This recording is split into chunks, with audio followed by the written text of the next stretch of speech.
Hello बच्चों, स्वागत करता हूं आप सबका एक बार फिर से बोर्ड एग्जाम स्टडी में। बच्चों, जैसे कि आप लोग का 12th क्लास का मंथली एग्जाम यानी मासिक परीक्षा चल रही है। अब आपका जो है हिंदी का पेपर होना है। जैसे कि इससे पहले आप लोग का ज्योग्राफी का, पॉलिटिकल साइंस का, इन सब्जेक्ट का आपका जो हो चुका है। देखिए, अलग अलग डे पे अलग अलग जो है कॉलेजेस जो है अलग अलग डे पे जो है क्या एग्जाम कंडक्ट कराया जा रहा है बिहार बोर्ड द्वारा। ठीक है, और बिहार बोर्ड के द्वारा जो है एक या दो सेट जो है क्वेश्चन पेपर छपा गया है ना। तो उसी तरह जो है मुझे ये कोई बच्चा जो है ये सेंड किया है हिंदी का। ठीक है, क्योंकि अलग अलग कॉलेज में हुआ हो सकता है, वो मुझे जो है सेंड किया है। तो ये जो है मैं आप लोगों को प्रोवाइड कर रहा हूं। इसमें हम आपको सब्जेक्टिव एंड ऑब्जेक्टिव दोनों तरह के जो है क्वेश्चन पेपर आपको यानी प्रोवाइड करेंगे। बिल्कुल निश्चिंत हो जाइए, किसी प्रकार का आपको दिक्कत नहीं होगा बच्चों। सेम टू सेम आपको सिर्फ जाकर के छापना है और 2 से 3 बार अच्छे से इस वीडियो को देख लीजिए बच्चों। ये आपका क्लास 12 मंथली का एग्जाम क्वेश्चन पेपर है। ठीक है, आईएससी, आईकॉम एंड आईए तीनों स्ट्रीम के बच्चों के लिए। और आप लोगों को बता दो, अगर इसी तरह सभी सब्जेक्ट का अगर आप लोग देखना चाहते हैं तो इस चैनल को आप लोग सब्सक्राइब कर लेंगे और साथ साथ में अपने फ्रेंड्स के ग्रुप वगैरह जहां भी है हर जगह आप लोग शेयर कर देंगे, क्योंकि इसमें आपको ओरिजिनल क्वेश्चन पेपर मिलेंगे। साथ में आपका 2025 में अगर आप एग्जाम देने जा रहे हैं तो आपको जो है इस चैनल के माध्यम से संपूर्ण आपका तैयारी करवाया जाएगा। ठीक है, किसी प्रकार का आपको जो है बच्चों दिक्कत नहीं होगा। अगर आप जो बच्चे अगर ग्रुप में नहीं जुड़ पाए है ना, जो ग्रुप में नहीं जुड़ पाए, अगर डेली के लाइव क्लासेस पे जुड़ना चाहते हैं तो इस नंबर पे आप जो है हाय हेलो लिख करके सेंड करेंगे, आपको एक लिंक जाएगा, उस लिंक पे क्लिक करके आपको ग्रुप को ज्वाइन कर सकते हैं बच्चों।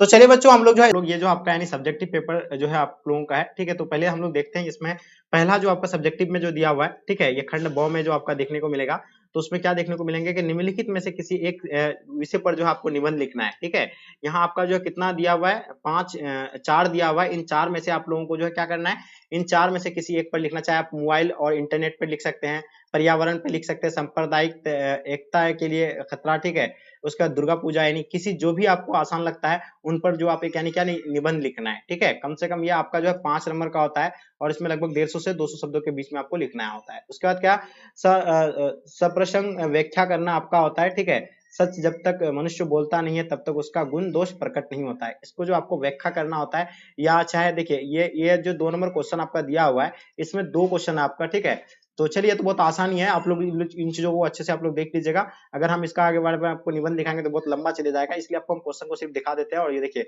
इसके बारे में, फिर भी रोता ही रहता नहीं मानता है मन मेरा, बड़ा जटिल निरस लगता है सुना सुना जीवन मेरा।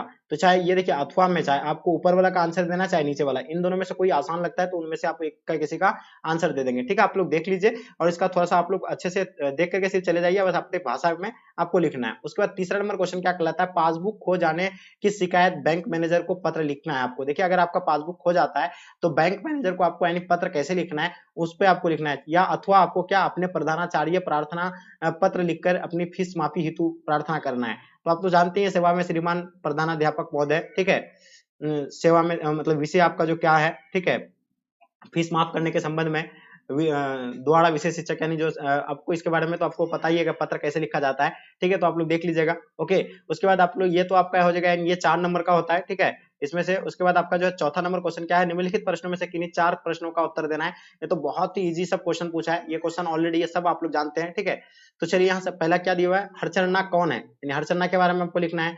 मानक और सिपाही एक दूसरे से क्यों मतलब मारना चाहता है। ठीक है, चाहते हैं। उसका तीसरा क्या है, नागरिक क्यों मतलब व्यस्त है, क्या उनकी व्याख्या जायज है। उसके बाद क्या, गद्य कविता किसे कहते हैं, तो इस पर भी आपको लिखना है। ओके, उसके बाद आगे फिर आप लोग देखिएगा छठा, ये गैंग्रीन क्या है। तो गैंग्रीन तो आप लोग जानते हैं कि जो है रोज कहानी में गैंग्रीन एक बीमारी है। ठीक है, तो जो मालती का पति जो है ऑपरेशन करके आया था गैंग्रीन का। ओके, चलिए आगे देखते हैं हम लोग क्वेश्चन नंबर 7वां क्या है, बुद्ध ने आनंद से क्या कहा। तो इसमें से मात्र आपको कितना का आंसर देना होता है, 4 का ही आंसर देना है। ठीक है, ये 2 नंबर का होता है, 4 दूनी 8 नंबर आपको मिल जाएंगे। ओके, चलिए उसके बाद हम लोग देखते हैं 5वां नंबर क्वेश्चन, जो आपको संक्षिप्त में लिखना है। ठीक है, चलिए, तो आप लोग देखिए वर्ड को गिन लीजिएगा। अगर मान लीजिए अगर आपका 60 वर्ड आ जाता है, यहाँ अगर मान लीजिए 60 वर्ड आ जाता है, तो 60 से इसको जो है ना आपको यानी कितना 3 भाग पे इसको डिवाइड कर देना है। कितना भाग पे, 3 भाग पे, यानी गिनना आपको 1 वर्ड, 2 वर्ड, 3 वर्ड, 4 वर्ड, इस तरह करके आप इसको गिन लीजिएगा। अगर जितना वर्ड है तो 60 वर्ड से इसको भाग लगा दीजिएगा, तो 20 वर्ड, यानी 20 वर्ड में जो आपको यानी बिल्कुल संक्षिप्त में इसको लिखना है। ठीक है, जहां आपका दिया हुआ है। ओके, तो आप लोग जो है इससे अच्छे से आराम से लिख सकते हैं। पहले आपका क्या दिया हुआ है, पराधीनता मानव का सबसे बड़ा पतन है, गुलाम रहकर कोई भी व्यक्ति सुखी जीवन नहीं बिता सकता। तो ये जो है आपको बिल्कुल संक्षेप में लिखना है। कितना वर्ड में लिखना है, मात्र 20 वर्ड में। अगर कहने एग्जाम्पल अगर 60 वर्ड का हो जाता है तो 20 वर्ड में लिखना है। ठीक है, तो ये था आपका यानी सब्जेक्टिव क्वेश्चन। चलिए अब हम लोग चलते हैं इसका ऑब्जेक्टिव प्रश्न को कवर करेंगे। उससे पहले प्लीज आप सभी से मेरी रिक्वेस्ट है कि देखिए, मैं आपके लिए इतना मेहनत कर रहा हूँ, तो ये आपकी रिस्पॉन्सिबिलिटी है कि आपको अपने अपने फ्रेंड्स के ग्रुप वगैरह जहां भी है हर जगह आप लोगों को शेयर करना है। ओके, तो चलिए डियर, शुरू। चलिए, तो पहला क्वेश्चन क्या कहलाता है प्यारे बच्चों, हम लोग देखते हैं कि सिपाही की माँ किस विधा की रचना है। पहला क्वेश्चन आपके स्क्रीन पे है, यानी सिपाही की माँ किस विधा की रचना है। तो हम लोग जानते हैं कि सिपाही की माँ जो है किस विधा की रचना है, तो ये एक एकांकी है, ठीक है। तो सब बिल्कुल आप लोग इसको नोट करते चलेंगे, इसका एक्सप्लेनेशन क्या करना है, क्योंकि यही तो पेपर ही है आप लोगों का। दूसरा नंबर क्वेश्चन देखेंगे, जयशंकर प्रसाद का जन्म कहाँ हुआ था। तो प्यारे बच्चों बिल्कुल बताएंगे जयशंकर प्रसाद का। देखिए हम लोग ऑलरेडी ये सारे पढ़ रखे, तो ये सब तो हम लोग को ये इजी होगा ना जी। तो हम लोग इसका आंसर क्या होगा, बिल्कुल आप लोग को पता है इसका आंसर। जितने सारे बच्चे बता रहे हैं कि सर यानी जायसी, बिल्कुल आप सॉरी हाँ वाराणसी, जो इसका आंसर आप लोग जितने सारे बच्चे बता रहे हैं बिल्कुल सही है। यानी जयशंकर प्रसाद का जन्म कहाँ हुआ था, यानी वाराणसी में। क्वेश्चन नंबर तीसरा देखेंगे, झूठन शीर्षक आत्मकथा के लेखक कौन है। देखिए हम लोग जानते हैं झूठन के जो आत्मकथा के लेखक जो है कौन है, यानी बिल्कुल आपको पता होना चाहिए ओम प्रकाश वाल्मीकि।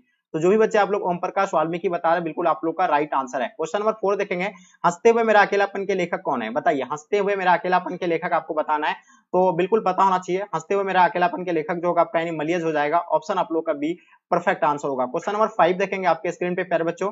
5 नंबर क्वेश्चन क्या कहलाता है कि झूठन किस विधा की रचना है। बताइए, झूठन किस विधा की रचना है। तो ये क्या है, एक आत्मकथा है, और इसका आंसर आप लोग का 5 का आंसर जो होगा ए बिल्कुल परफेक्ट आंसर होगा। क्वेश्चन देखेंगे 6 नंबर क्वेश्चन आपके स्क्रीन पे, परगीत और समाज साहित्य की किस विधा की रचना है।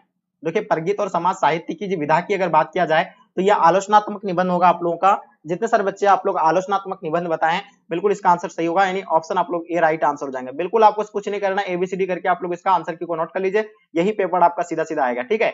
उसने कहा था कि रचनाकार कौन है, तो हम लोग जानते हैं प्यारे बच्चों, उसने कहा था जो है कब हुआ था रचना, यह 1915 है, और इसका लेखक कौन है, चंद्रधर शर्मा गुलेरिया, ठीक है। चलिए क्वेश्चन नंबर 8 देखेंगे आपके स्क्रीन पे, थोड़ा सा धुंधला दिख रहा होगा, बस एक ही क्वेश्चन आपको, तो बाकी फ्रेश ही है, ठीक है। तो जायसी का जन्म स्थान बताइए। देखिए जायसी का जो है जायस नगर अमेठी में हुआ था, और इसका आंसर आप लोग का जो है बिल्कुल सी प्यारे बच्चे राइट आंसर हो जाएंगे। ओके चलिए, हाँ हाँ थोड़ा सा हम लोग और जूम कर लेते हैं। हाँ चलिए, आपको पूरा दिखेगा। ओके चलिए 9 नंबर क्वेश्चन देखेंगे आपके स्क्रीन पे, साहित्य लहरी के रचनाकार कौन है। तो देखिए साहित्य लहरी के रचनाकार की अगर बात किया जाए तो ये आपका हो जाएगा सूरदास, यानी साहित्य लहरी के रचनाकार जो है कौन है, सूरदास प्यारे बच्चों। इसका आंसर आप लोग का बी राइट आंसर हो जाएंगे, ठीक है। नेक्स्ट क्वेश्चन की ओर चलते हैं। क्वेश्चन नंबर 10 आपके स्क्रीन पे, नवादास किसके शिष्य थे। बताइए, देखिए नवादास की अगर बात किया जाए तो नवादास जो थे यानी किसके शिष्य थे, अग्रदास के शिष्य थे। तो इसका आंसर आप लोग का अग्रदास, यानी ऑप्शन आप लोग का डी राइट आंसर हो जाएंगे। 11 नंबर क्वेश्चन देखेंगे, सरियामान ताल का जल जो है कैसा है, स्थिर है, गंदा है, गहरा है या चंचल है। तो बिल्कुल पता होना चाहिए सरियामान ताल का जल जो है कैसा हुआ, स्थिर है। इसका आंसर आप लोग का ए जो है प्यारे बच्चों राइट आंसर हो जाएंगे। ओके चलिए वहीं बात करते हैं। क्वेश्चन नंबर 12, चित्ररेखा किनकी कृति है। तो देखिए चित्ररेखा की बात करते हैं, ये सूरदास का होगा, तुलसीदास का होगा, मलिक मोहम्मद जायसी या कबीर का होगा।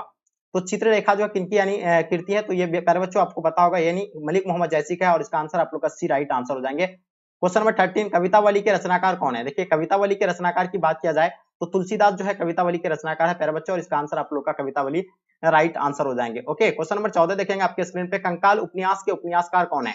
देखिए कंकाल उपन्यास के उपन्यासकार की अगर बात किया जाए तो जयशंकर प्रसाद, जो इसका आंसर आप लोग का राइट आंसर होगा। ओके चलिए क्वेश्चन नंबर 15 देखेंगे आपके स्क्रीन पे, बालकृष्ण भट्ट किस युग के रचनाकार है। तो प्यारे बच्चों हम लोग को पता है बालकृष्ण भट्ट जो है किस युग के रचनाकार है, भरतयंती युग के है। और देखिए आप लोग जितने सारे बच्चे आप लोग भरतयंती युग बता रहे हैं, बिल्कुल आप लोग का आंसर परफेक्ट होगा। हाँ 16 नंबर क्वेश्चन देखेंगे आपके स्क्रीन पे, शिक्षा शीर्षक निबंध के रचनाकार कौन है। बताइए, शिक्षा शीर्षक निबंध के रचनाकार कौन है। तो हम लोग जानते हैं जय कृष्ण मूर्ति के द्वारा जो शिक्षा शीर्षक पाठ को लिखा गया, और इसका आंसर आप लोग का डी प्यारे बच्चों राइट आंसर हो जाएंगे। बिल्कुल यही पेपर है, बस आपको एबीसीडी करके उतार लेना। अगर आपको नहीं देखना है 2 से 3 बार अच्छे से आप लोग देख लीजिए। पुराण शब्द का विशेषण क्या होगा। तो देखिए हम लोग जानते हैं पुराण शब्द का विशेषण कौन सा है। तो हम लोग जानते हैं पुराण शब्द का विशेषण जो होगा पौराणिक, यानी ऑप्शन आप लोग का सी राइट आंसर हो जाएंगे। क्वेश्चन नंबर 18 देखेंगे, कारक के कितने भेद होते हैं। बताइए, कारक के कितने भेद होते हैं, आपके स्क्रीन पे है प्यारे बच्चों, बताना है, ठीक है। तो हम लोग जानते हैं कारक के 8 भेद होते हैं, और बिल्कुल इसका चिन्ह के साथ भी आपको याद कराए थे, कर्ता ने कर्म को करण से। देखिए कितना आसान आसान क्वेश्चन पूछा है, ये तो कोई भी दे सकता। 19 नंबर क्वेश्चन देखेंगे आपके स्क्रीन पे, ठीक है, दिख रहा होगा आपको। यहाँ देखिए थोड़ा सा अगर नहीं दिख रहा तो आपको हम बता दें, जिसने गुरु से दीक्षा मतलब क्या शिक्षा ली हो उसको क्या कहते हैं। तो इसको क्या कहेंगे हम लोग, एक शब्द में उसको दीक्षित कहेंगे, ठीक है। तो इसका यानी बिल्कुल ऑप्शन सी राइट आंसर हो जाएंगे। क्वेश्चन देखेंगे आपके स्क्रीन पे, 20 नंबर क्वेश्चन आपके स्क्रीन पे आपके समक्ष में आ गया। चमक शब्द जो है स्त्रीलिंग है या पुल्लिंग है। तो देखिए ये चमक, देखिए ताड़ा चमक रही है, ठीक है। तो ये ताड़ा क्या है, स्त्रीलिंग का बोध कराता है। तो प्यारे बच्चों ये जो आंसर आप लोग का होगा बिल्कुल बी जो है राइट आंसर हो जाएंगे। चमक जो है क्या है, ये बिल्कुल ये स्त्रीलिंग होगा, ठीक है। चलिए क्वेश्चन नंबर 21 देखेंगे, दिवाली शब्द जो है कौन संज्ञा है। तो देखिए दिवाली की बात किया जाए तो दिवाली जो एक व्यक्तिवाचक जो संज्ञा हो जाएगा आपका। तो प्यारे बच्चों जो भी बच्चे आप लोग व्यक्तिवाचक बता रहे हैं, बिल्कुल आप लोगों का आंसर परफेक्ट है। क्वेश्चन नंबर 22 देखेंगे, यथिष्ट शब्द का संधि विच्छेद करेंगे। देखिए यथिष्ट शब्द का अगर संधि विच्छेद किया जाए तो यथाजोर इष्ट हो जाएगा, ठीक है। तो क्या होगा इसका आंसर, यथाजोर इष्ट हो जाएगा, यानी देख लीजिएगा फिर से यथाजोर इष्ट हो जाएंगे आपका, ठीक है। तो इसका आंसर आप लोग का बी परफेक्ट आंसर हो जाएंगे। ओके, चलिए नेक्स्ट क्वेश्चन की ओर चलते। क्वेश्चन नंबर 23, जाता रहता था किस पदबंध का उदाहरण है। देखिए जाता रहता था इस पदबंध का उदाहरण की अगर बात किया जाए तो ये कौन सा पदबंध हो जाएगा आपका। चलिए तो ये पदबंध की अगर बात किया जाए तो ये संज्ञा पदबंध हो जाएगा आप लोग का, और ये जो बच्चे सी बता रहे हैं बिल्कुल परफेक्ट है, यानी संज्ञा पदबंध इसका आंसर आपका राइट आंसर हो जाएंगे। ओके चलिए, हाँ क्वेश्चन नंबर 24 देखेंगे। नीलगाय शब्द कौन समास है। देखिए नीलगाय तत्पुरुष समास है, अविभाज्य समास है, कर्मधारय होगा या द्विगु होगा। तो प्यारे बच्चों नीलगाय शब्द की अगर बात किया जाए तो नीलगाय जो होगा आपका यानी अविभाज्य समास हो जाएंगे, और इसका आंसर आप लोग का अविभाज्य ऑप्शन बी राइट आंसर हो जाएंगे। वही बात करते हैं क्वेश्चन नंबर 25 आपके स्क्रीन पे, नकलची शब्द कौन सा पड़ती है। देखिए नकलची में तो देखिए नकल ये जो होगा आपका यानी नकल हो गया आपका अलग शब्द, और ये इसमें जो प्रत्यय लगा है क्या लगा है, यानी जोर क्या लगा है, यानी ची लगा है। तो ची जो होगा आपका यानी प्रत्यय हो जाएगा, ठीक है। इसका आंसर आप लोग का ए राइट आंसर हो जाएंगे, ठीक है। चलिए क्वेश्चन देखेंगे, प्राज्य शब्द कौन सा उपसर्ग है। देखिए प्राज्य में जो है क्या उपसर्ग लगा है जो एक नया शब्द का बना है। तो पड़ा जोर जय, यानी पड़ा जो लगा है इसमें क्या लगा है, एक उपसर्ग लगा है, और वही जो एक नया शब्द बनाया है। तो इसका आंसर आप लोग का प्यारे बच्चों बी जो है राइट आंसर हो जाएंगे, ठीक है। तो चलिए आगे देखिए हम लोग क्वेश्चन नंबर 27, स्तुति शब्द का जस्ट आपको क्या बताना है, विलोम बताना है। यानी स्तुति का आपको क्या बताना, उल्टा बताना है। तो प्रार्थना होगा, आदर होगा, निंदा होगा या प्रशंसा होगा। तो स्तुति का उल्टा जो होता है क्या होता है प्यारे बच्चों, निंदा होता है। क्या होता है, निंदा। तो देखिए इसको नोट कर लीजिएगा, ऑप्शन सी इसका आपका राइट आंसर हो जाएंगे। ओके चलिए क्वेश्चन नंबर 28 देखेंगे आपके स्क्रीन पे। हाँ आगान शब्द में कौन सा उपसर्ग है बताइए। हाँ आगान में बताना है। आगान में देखिए और यहाँ आ जोर ज्ञान, ठीक है। तो ये लगा है क्या आपका, यानी और जो लगा है क्या लगा है, उपसर्ग लगा है। तो इसका आंसर आप लोग का ए हो जाएगा, क्योंकि वो उपसर्ग मिलने पर जो है एक नया शब्द का निर्माण होता है, ठीक है। चलिए आगे देखिए क्वेश्चन नंबर आपके स्क्रीन पे कितना 29। आप देखिए आप संधि विच्छेद की बात करें, बहुत इजी क्वेश्चन है। तो संधि विच्छेद तो हम लोग आता है अच्छा खासा। तो पवन शब्द का संधि विच्छेद क्या होता है, ठीक है। हम लोग बचपन से पढ़ के आते हैं, पवन का पो जोर अन हो जाएगा, पो जोर अन हो जाएंगे, ठीक है। तो यहाँ ऑप्शन आप लोग का कौन सा हो जाएगा, ऑप्शन आप लोग का बी जो है प्यारे बच्चों राइट आंसर हो जाएंगे, ठीक है। लास्ट और अंतिम क्वेश्चन प्यारे बच्चों देखिएगा, अनल शब्द का पर्यायवाची कौन है। देखिए अनल जो है, अनल मतलब हम लोग क्या होता है, आग बोलते हैं, पावक दहन, ठीक है। और अनिल होता है मतलब आपका हवा होता है, ठीक है, जो पता होना चाहिए आपको। अनल मतलब आग होता है, अनिल मतलब जो है क्या होते हैं, हवा होते हैं, ठीक है। तो इसमें कंफ्यूज नहीं कीजिएगा, और इसका आंसर आप लोग का जो होगा बिल्कुल डी राइट आंसर हो जाएंगे, ठीक है। तो ये था आप लोगों का जो है क्वेश्चन पेपर, जो ओरिजिनल आप लोग का जो था ये क्वेश्चन पेपर था किसका, हिंदी का। तो प्यारे बच्चों ये हिंदी का भी आपको ओरिजिनल पेपर करवाया अभी हम, इसको अच्छे से आप लोग आंसर की को इसका नोट कर लीजिए। और बिल्कुल आपसे मेरी रिक्वेस्ट है, प्लीज आपके लिए इतना मेहनत करते हैं, तो प्लीज इसको आप लोग सब्सक्राइब कर लेंगे, और अपने अपने दोस्तों को प्लीज शेयर कर देंगे आप लोग, ठीक है। प्लीज आपसे रिक्वेस्ट है मेरा कि आप लोग शेयर जरूर करें अपने अपने दोस्तों के ग्रुप वगैरह जहां भी है, हर जगह आप लोग शेयर करें, ताकि आपके